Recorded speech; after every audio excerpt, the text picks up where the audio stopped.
Hello everyone. Last almost 40 days बचे हैं। अब देखते हैं कि किस तरीके से अपनी एग्ज़ाम की प्रिपरेशन को अपन ले जाएंगे और किस तरीके से हम इन मतलब ऑलमोस्ट अब देखो फेस्टिवल्स हटा दे तो 35 डेज़ को 30 to 35 डेज़ को हम किस तरीके से यूटिलाइज़ करेंगे और मैक्सिमम आउटपुट हम निकालेंगे, उस स्ट्रेटेजी पे फोकस करते हैं। तो अपने 2 एपिसोड आ चुके थे, यूनिट 2 और यूनिट 7 का, कि कैसे डील करना। आई होप आपने देख लिए होंगे। सॉरी फॉर द डिलेट कि मैंने बात किया था, बाकी यूनिट्स को भी कवर करूँगा। तो हम यहाँ पे अब ओवरऑल पूरी 10 यूनिट की और इस मिनिमम टाइम में मतलब 30 to 40 डेज़ के बीच में किस तरीके की स्ट्रेटेजी होनी चाहिए उस पर डिस्कस करेंगे। तो देखिए, यूनिट 9 जो है इंफॉर्मेशन एंड कम्युनिकेशन टेक्नोलॉजी की। तो सबसे पहली बात कर लेते हैं कि सोर्स क्या होना चाहिए, कहाँ से पढ़ें। तो कोई हिंदी मीडियम और इंग्लिश मीडियम की बात करेंगे। इंग्लिश मीडियम वाले रूथलेसली निर्माण के साथ जाइए और हिंदी मीडियम वाले परीक्षा धाम या निर्माण, इन दोनों में से कोई एक को प्रेफर कर सकते हैं जिसको सहूलियत हो। मेरे हिसाब से जो बिल्कुल टेक्नोलॉजी से अवेयर नहीं है उनको I think they should go with परीक्षा धाम, वो अच्छे तरीके से उसमें लिखा हुआ है। तो अब देखते हैं किस तरीके के क्वेश्चन इनमें से बनते हैं। फोकस रहेगा अपना सबसे इंपॉर्टेंट, देखते हैं कि किस पोर्शन से क्या आया। तो अपन पूरे सिलेबस को ब्रेक करेंगे और उस तरीके से देखेंगे। हाँ, एक बात इंपॉर्टेंट है, जो निर्माण की बुक में एमसीक्यू पीछे दिए हैं उनको एक बार क्रॉस चेक कर लीजिएगा कि उनके आंसर सही है नहीं। जो एडिशन था थर्ड वाला, उसमें थोड़े एरर्स थे लास्ट में, तो फोर्थ में आप आई डोंट नो कि उन्हें अपडेट करें नहीं करें, इसलिए उसको क्रॉस चेक करना ज़रूरी है। परीक्षा दाम में ऐसा कोई इशू नहीं है, वो लोग बहुत ज़्यादा अपडेटेड रहते हैं तो उसमें एरर की चांसेस नहीं है। तो अब देखते हैं कि इस पोर्शन से क्या चीज़ ज़्यादा आई है। तो इंफॉर्मेशन टेक्नोलॉजी और कम्युनिकेशन टेक्नोलॉजी प्लस कंप्यूटर वाला सेक्शन इस पे आएगा। स्पेसिफिकली कंप्यूटर लिखा नहीं है लेकिन वो इसी पोर्शन में आता है, आईसीटी के अंतर। तो इलेक्ट्रॉनिक्स वाले से वो क्वेश्चन कभी पूछते नहीं थे। इसी बार ऐसा हुआ है 2022 में कि 2 क्वेश्चन आ गए और दोनों out of the box question थे। इतने डेप्थ के इलेक्ट्रॉनिक्स पढ़ते नहीं थे। तो अब एक बात समझ में आ गई कि अब तो पढ़ना पड़ेगा अपन को थोड़ा डेप्थ में इलेक्ट्रॉनिक्स, है ना। और उतना भी डेप्थ में नहीं पूछना है, बस ऐसा डायोड वायोडो वाला सेक्शन जो पूरा आदमी छोड़ देता था उसको छोड़ के नहीं जाएंगे, थोड़ा बहुत पढ़ लेंगे क्योंकि इसके इर्द गिर्द कुछ क्वेश्चन बन जाए तो। अब 2020 में क्या क्वेश्चन बना था कि what type is secondary memory. तो सेकेंडरी मेमोरी क्या है, बहुत बेसिक सा कंप्यूटर का क्वेश्चन है, हर किसी को बन जाएगा। देखो, गार्टनर के 4 face of maturity model arrange करने के बारे में बोला गया था। अब ये क्वेश्चन कहीं बुक में रहता नहीं, लेकिन ये बहुत कॉमन सेंसिकल क्वेश्चन था कि कैसे होगा। तो पहला और तीसरा तो ऑप्शन एलिमिनेट हो सकता है कि ट्रांजैक्शन तो होगा ही नहीं, पहले इन्फॉर्मेशन की तो ज़रूरत होगी। तो फिर इन्फॉर्मेशन ट्रांसफॉर्मेशन इंटरेक्शन। तो अब जैसी बात है कि इन्फॉर्मेशन क्या कहते हैं कि सबसे पहले, अब ये 2 ऑप्शन में से आपको एलिमिनेट करना पड़ेगा कि कैसे होगा। तो इस सीक्वेंस आपको पता होना चाहिए, उस हिसाब से ये क्वेश्चन बन जाता है। माइक्रोवेव का रेंज, अब ये बहुत स्टैटिक क्वेश्चन है, कई बार याद रहा नहीं रहा वाली बात है, तो इसको मैं बेनिफिट मतलब आप सही करके आएंगे इसकी गारंटी रह नहीं सकती, लेकिन ये 200% आपके सही होने चाहिए था। फिर important concept introduce in IT technology, बहुत रद्दी सा क्वेश्चन है, ऑल ऑफ द अबो। फिर a dash is use to transfer packet between two, तो इसमें दो आंसर माने थे इसने, तो ये भी इजी क्वेश्चन था। अगर आपको कुछ ना कुछ तो पता ही होगा इस बारे में, तो ये बहुत इजी क्वेश्चन था। अब ये बाउंसर क्वेश्चन आया था, तो हर बार ऐसा होता है कि एक क्वेश्चन यूनिट 9 से बाउंसर आता है। इसी बार कंप्यूटर में थोड़ा out of the box question आए थे जिसमें कॉमन सेंस ज़्यादा था ना कि नॉलेज ज़्यादा था। तो ट्रू एंड जस्टिफाइड बिलीफ, तो ये हाइपोथेसिस नॉलेज में से आदमी कंफ्यूज हो सकता था, तो नॉलेज माना गया था क्योंकि इन्हें जस्टिफाई की बात करी थी। और हाइपोथेसिस में ऐसा होता है कि उसका कोई प्रूफ नहीं होता, बस आदमी एक अजम्पशन करता है, उस हिसाब से वो बाद में हाइपोथेसिस रियलिटी बनती है, लेकिन ये जस्टिफाइज वर्ड की वजह से ये नॉलेज हो गया था। तो ये बाउंसर क्वेश्चन 21 पे आ गया था। अब ये दोनों क्वेश्चन इसी बार आए हैं, तो इसको कह नहीं सकते कि आप दोनों सही करोगे, इसलिए इस बार यूनिट 9 से बहुत ज़्यादा नंबर खींचना नहीं हो पाया था। ऑलमोस्ट 70 to 75 एक्यूरेसी ही थी अच्छे, जिसके स्कोर 80 तक भी आया है।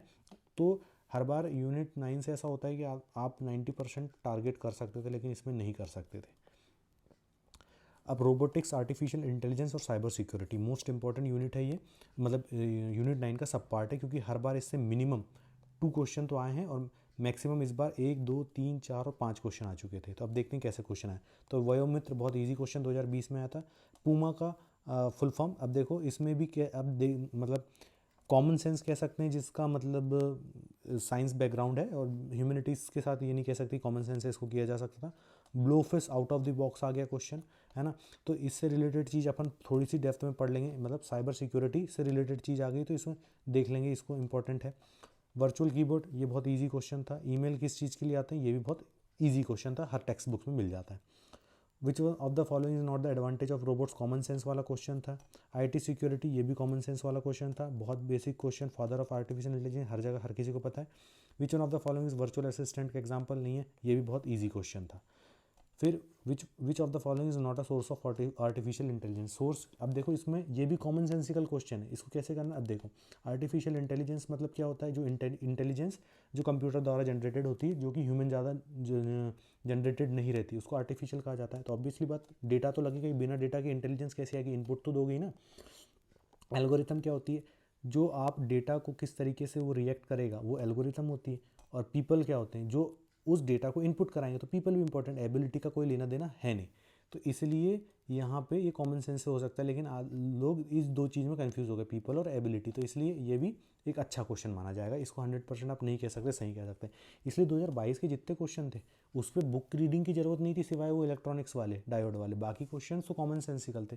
लेकिन उसके लिए भी डिपेंड करता है कि वो किस तरीके से पीएससी उसको अज्यूम करती है। जैसे ये तो यूनिवर्सल डाउट मतलब कॉमन सेंसिकल क्वेश्चन था। अब देखते हैं ई गवर्नेंस। ई गवर्नेंस इस बार 20 में भी नहीं आया, 21 में भी नहीं आया। 22 में क्या क्वेश्चन आया कि which description is appropriate among the e governance to engage, enable, empower the citizen, to provide fair and unbiased decision, to provide technology driven governance, to ensure people faith in e commerce. अब e commerce तो उसका सब part है ना, तो e governance तो हो नहीं सकता। अब यहाँ पे दो बचे, तो ये दो में से आदमी कंफ्यूज हो सकता था, लेकिन ऑब्वियसली कॉमन सेंस के साथ कर रही है, तो to provide technology driven governance होना चाहिए, टेक्नोलॉजी ड्रिवन गवर्नेंस।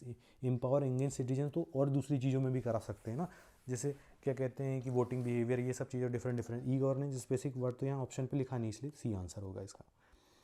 फिर इंटरनेट सोशल नेटवर्क, ये भी अब क्या कहते हैं, साइबर सिक्योरिटी, रोबोटिक्स और एआई के बाद सबसे इंपॉर्टेंट सब पार्ट है यूनिट 9 का ये। इसमें देख लीजिए आप, एक क्वेश्चन मिनिमम आएगा। IPv6 बहुत इजी क्वेश्चन था ये, 128 बिट। XML हर जगह आपको इसको एक्रोनिम आपको मिल ही जाता है। सोशल नेटवर्क कैन भी ट्री भी हो सकता है ना, या ग्राफ भी हो सकता है, ये भी इजी क्वेश्चन था। ट्रीज तो कर ही सकते थे इसको, क्योंकि ट्री सबसे ज़्यादा ऑप्टिमाइज्ड हो जाता है नेटवर्क, मतलब जिसमें सबसे ज़्यादा एक दूसरे से इंटरलिंकिंग होती है, तो इंटरनेट आप समझ सकते थे। It is a method to make automatic prediction about interest of users collection. अब ये out of the box question है, इसमें मतलब आप जज नहीं कर सकते, क्योंकि ऑप्शंस एक दूसरे से लगते हैं, जैसे फिल्टरिंग हो सकता है, सोशल टारगेटिंग, इस दो चीज़ में आदमी कंफ्यूज हो सकता था। तो वही मैं बोल रहा हूँ कि आप इसको 90% टारगेट कर सकते हो इस यूनिट को, मतलब 85 to 90 टारगेट कर सकते हो, लेकिन डिपेंड करता है। जैसे 2022 एक्सेप्शन था, कैसे था मैं बताता हूँ आपको। DNS का फुल फॉर्म बहुत आसान question, in network environment which is not a service, ये out of the box question आया था। 64 is not a common topology, ये भी इजी क्वेश्चन था।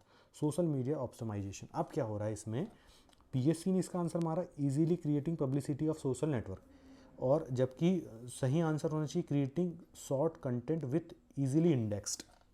यहाँ पे ना इंडेक्स वर्ड इस क्वेश्चन का इसलिए आंसर रियल होना चाहिए, क्योंकि होना चाहिए, ऑब्वियसली बात है, easily creating publicity social networking site होना चाहिए, लेकिन ज़्यादा एक्यूरेट आंसर सी है। तो यही क्वेश्चन मैक्सिमम लोगों का डिलीट हुआ है कि ये होना चाहिए करके, तो इसलिए 2022 का पेपर थोड़ा आउट ऑफ द ब्लूम हो गया था। कॉमन सेंसिकल क्वेश्चन था, और कॉमन सेंस में PSC क्या मान रही वाली बात थी।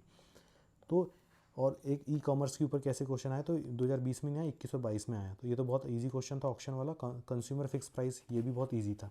विच dimension of e commerce enables people beyond boundaries, तो ऑब्वियसली बात है ग्लोबल रीच, ये भी इजी क्वेश्चन था। तो एक चीज़ समझ में आया कि यूनिट 9 की जो प्रवृत्ति है वो इस टाइप की है कि 1 से 2 क्वेश्चन बिल्कुल आउट ऑफ द बॉक्स आएगा, और 1 से 2 क्वेश्चन फिर कॉमन सेंसिकल आएंगे, मतलब 10 क्वेश्चन तो आ ही रहे हैं हर साल। तो 10 में से आपकी 3 कैटेगरी हो जा रही है, जो 5 क्वेश्चन तो बिल्कुल टेक्स्ट बुक, मतलब कोई भी कोचिंग का मटेरियल मिल रहा है उससे उठ के आएंगे। 1 से 2 क्वेश्चन क्या कहते हैं, आउट ऑफ द बॉक्स आएंगे, और 1 से 2 क्वेश्चन आपके आएंगे कॉमन सेंस वाले। तो ये आपको टारगेट करना है 7 क्वेश्चन, मतलब यहाँ पे 7 से 8 क्वेश्चन आपको टारगेट करके चलना पड़ रहा है, कि लगभग आप उस चीज़ को लेके चलें, क्योंकि अब क्या है, अपडेटेड मटेरियल हो गया है हर कोचिंग का यूनिट 9 का, तो आप टारगेट कर सकते हैं 85 to 90 एक्यूरेसी इस पोर्शन में। तो आपको फोकस एरिया कौन सा होना चाहिए, ये मतलब खैर पूरी ही यूनिट इंपॉर्टेंट है, लेकिन आप देखोगे तो किस चीज़ से कौन से कहाँ से क्वेश्चन ज़्यादा आए, तो आपको समझ में ई कॉमर्स से इसी बार आया। तो सबसे पहले टारगेट क्या करना है अपन को, ये वाला पोर्शन साइबर सिक्योरिटी वाला, फिर कंप्यूटर वाला पोर्शन, फिर इंटरनेट और सोशल नेटवर्किंग, ई कॉमर्स, और फिर उसके बाद इलेक्ट्रॉनिक्स। इलेक्ट्रॉनिक्स हर किसी को बनता नहीं है, अब उसके बाद जाते हैं अपन पॉलिटी, मतलब यूनिट 6। अब इसके बारे में बहुत अच्छी बात बताऊंगा पहले, लेकिन यूनिट 6 पे फोकस करते हैं, फिर फाइनल वर्डिक्ट देंगे कि कैसे क्या क्या स्ट्रेटेजी होना चाहिए। सबसे पहली बात, जो सिलेबस की लाइन लिखी बस उस पर ही फोकस करना है, फालतू की चीज़ें अपन को पढ़ना नहीं है। 1919 बोला, 1935 लिखा, 1919 1935 ही पढ़ेंगे, उसके पहले का कुछ नहीं पढ़ेंगे। लेकिन इसको इतना अच्छा पढ़ेंगे, इससे जितना टेक्स्ट बुक में आउट लक्ष्मीकांत में हो या फिर कोचिंग मटेरियल जिस जहाँ से भी पढ़े आपने, उसके अंदर से कुछ भी क्वेश्चन आएगा हम गलत नहीं करेंगे। कॉन्स्टिट्यूशन असेंबली क्वेश्चन नहीं करेंगे, इससे क्वेश्चन आता ही है। यूनियन एग्जीक्यूटिव प्रेसिडेंट पार्लियामेंट, इससे क्वेश्चन गलत नहीं होना चाहिए। इसकी घटना चक्र अपन को रट डालना है ना। कॉन्स्टिट्यूशनल अमेंडमेंट से एक क्वेश्चन आ ही रहा है हर साल। सुप्रीम कोर्ट वाला जितने भी आर्टिकल हैं इससे रिलेटेड हम पढ़ेंगे। और 3 क्वेश्चन आते हैं इकोनॉमी के, मतलब इस यूनिट से 10 क्वेश्चन में से 7 क्वेश्चन आएंगे आपके पॉलिटी के और 3 क्वेश्चन इकोनॉमी के। इकोनॉमी वाला पोर्शन पढ़ना है सिर्फ और सिर्फ आपसे लूसेंट से, और अगर यूट्यूब में कोई वीडियो डली होगी तो यूट्यूब से। और वो भी कौन सा, जो सेबी लिखा है, नेशनल स्टॉक एक्सचेंज लिखा है, नॉन बैंकिंग, रिजर्व बैंक को अच्छे से, नेशनल बैंक को अच्छे से याद करना, कब बने, कौन है इनके, किस एक्ट के थ्रू बने, कौन अभी इसके चेयरमैन है, ये सब चीज़ अपन को इसमें याद करना है। अब देखिए वही बात है कि 3 क्वेश्चन इससे आते हैं। अब किस टाइप के क्वेश्चन आए, सीधी बात है, चीफ मिनिस्टर वाला पोर्शन आया। फिर ये सुप्रीम कोर्ट हाई कोर्ट, तो सुप्रीम कोर्ट से आ गया। 1990 गवर्नमेंट का लेजिस्लेशन, उससे क्वेश्चन आ गया। फिर ये तो क्वेश्चन तो रिपीट ही हो गया, 2 बार आ गया। फिर who was the first nominated deputy chairman, ये क्या कहते हैं कि घटना चक्र में ये पिछली पीएससी में इसका डिस्क्रिप्शन में इसका आंसर दिया हुआ था, तो डिस्क्रिप्शन अच्छे से पढ़ने। फिर उसके बाद ये कॉन्स्टिट्यूशन अमेंडमेंट से क्वेश्चन आ गया, आर्टिकल 14 से आ गया, सिंपल मतलब वही फंडामेंटल राइट वाला पोर्शन से आ गए क्वेश्चन। अब 2020 में 2 क्वेश्चन, 8 क्वेश्चन आ गए 21 में, और 2 क्वेश्चन इकोनॉमी से आ गए। फिर 1935 के एक्ट से क्वेश्चन आ गया, पार्लियामेंट से क्वेश्चन आ गया। फिर ये ऑब्जेक्टिव रिजोल्यूशन मतलब कॉन्स्टिट्यूशनल असेंबली से क्वेश्चन बन गया, फंडामेंटल राइट लिखा हुआ है स्पेसिफिकली, रिपीटेड क्वेश्चन वही आ गया। ये भी क्वेश्चन आर्टिकल से ही आ गया, डीपीएसपी फंडामेंटल राइट्स उससे। ये कॉन्स्टिट्यूशनल अमेंडमेंट से क्वेश्चन हर साल आ रहे हैं, सुप्रीम कोर्ट से क्वेश्चन आ गया। 22 में क्या, लोकसभा स्पीकर मतलब पार्लियामेंट वाला क्वेश्चन पोर्शन से आ गया, प्रेसिडेंट वाले क्वेश्चन से आ गया आर्टिकल, फिर प्रेसिडेंट से आ गया, ये हाई कोर्ट वाले पोर्शन से आ गया, और ये आ गया क्या कहते हैं आपका quotation based. Out of the question दिमाग नहीं लगाना इस पर, क्योंकि हर बार आए ऐसा कोई ज़रूरी नहीं है। और कोटेशन भी ऐसा आया था कि फंडामेंटल राइट से बात आ रही थी तो आदमी ने आँख बंद के BR अम्बेडकर लगा दिया, और कॉन्स्टिट्यूशन असेंबली की बात करा तो आदमी ने आँख बंद के कॉमन सेंस गैस से जवाहरलाल नेहरू लगा लिया, लेकिन रिवर्स था दोनों का। 19 first constitutional amendment question constitutional amendment से आ गया, कॉन्स्टिट्यूशनल असेंबली से क्वेश्चन फिर से आ गया, और फिर 1990 के एक्ट से आ गया। तो इससे क्या समझ में आया आपको कि पेपर सिर्फ और सिर्फ सिलेबस में जो लाइन लिखी उसी से आ रहा है। कोई भी सोर्स लक्ष्मीकांत उठाना है, इन पोर्शन को डिटेल में पढ़ लो और घटना चक्र रट मारो इसके अलावा ज़्यादा दिमाग लगाने की ज़रूरत नहीं। इस पॉलिटी वाले पोर्शन में आपको 90% टारगेट करना है, आपकी एक्यूरेसी हो, क्योंकि सिर्फ कोटेशन वाले इस बार के बाउंसर क्वेश्चन थे, वरना तो बाकी सारे करने लायक क्वेश्चन थे। अब आते हैं फाइनल वर्डिक्ट में, स्टिक टू सिलेबस। बाकी की जो यूनिट्स मैंने स्पेसिफिकली नहीं बताया हूँ उस पर आपको क्या करना है, जो लिखा हुआ है सिलेबस में, जैसे ज्योग्राफी वाला पोर्शन है, रिवर पूरी पढ़ लो, लिखा हुआ है, माउंटेन पूरी पढ़ लो, फॉरेस्ट का लिखा था फॉरेस्ट पूरा पढ़ लो, जो लिखा है लाइन में उसको पूरा डिटेल में पढ़ा लो, उसके अलावा कुछ नहीं आ रहा। एमपी का पोर्शन कैरी करता है आपका 30 से 32 क्वेश्चन, और उसमें से ये स्टैटिक पोर्शन आएगा, इसमें 90% एक्यूरेसी आपकी होना चाहिए। 10% वो हिस्ट्री वाला portion out of the box होता है, उसके लिए माथापच्ची करने की ज़रूरत नहीं है। 4 से 5 क्वेश्चन आपके करंट के आएंगे, उसको आपको बहुत अच्छे से डील करना है, क्योंकि उसमें स्पोर्ट पोर्शन रहेगा, और पद्मश्री अवार्ड किसको मिला, और एक स्कीम से क्वेश्चन आता है। पॉलिटी वाले पोर्शन में देखो अब क्या होता है, हर कोई तो बोलता है यूनिट 135 कर लो, उसमें आपका 35% पोर्शन कवर हो जाएगा, लेकिन पॉलिटी वाला जो पोर्शन है एक प्रकार से एमपी और पॉलिटी, एमपी के बाद अगर कोई जैसे एमपी मान लो 30% कैरी कवर कर रहा है, तो ये आपका ऑलमोस्ट 25% कवर कर रहा है। ये दोनों मिलके ही 50 क्वेश्चन हो जाते हैं। कैसे 50 होते हैं बताता हूँ आपको। 30 क्वेश्चन एमपी का स्टैटिक मान लो, पॉलिटी के 7 क्वेश्चन मान लो, प्लस पॉलिटी का 30 7 फिर उसके बाद यूनिट 10 के 10 क्वेश्चन है ना, और करंट एमपी का तो 50 क्वेश्चन यही हो गया। तो 50 से 55% कवर पॉलिटी इससे ही हो रहा है इतना पढ़ने से।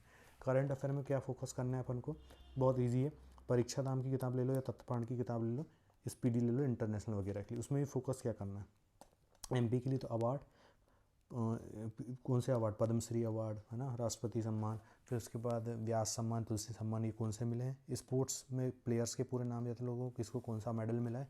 और एक स्कीम याद रखना, स्कीम बेस्ड क्वेश्चन आजकल कैसे आने लगे हैं कि जैसे मान लो लाडली बहना योजना है, तो कौन सा डिपार्टमेंट दे रहा है, डिपार्टमेंट बेस्ड क्वेश्चन बहुत आ रहे हैं।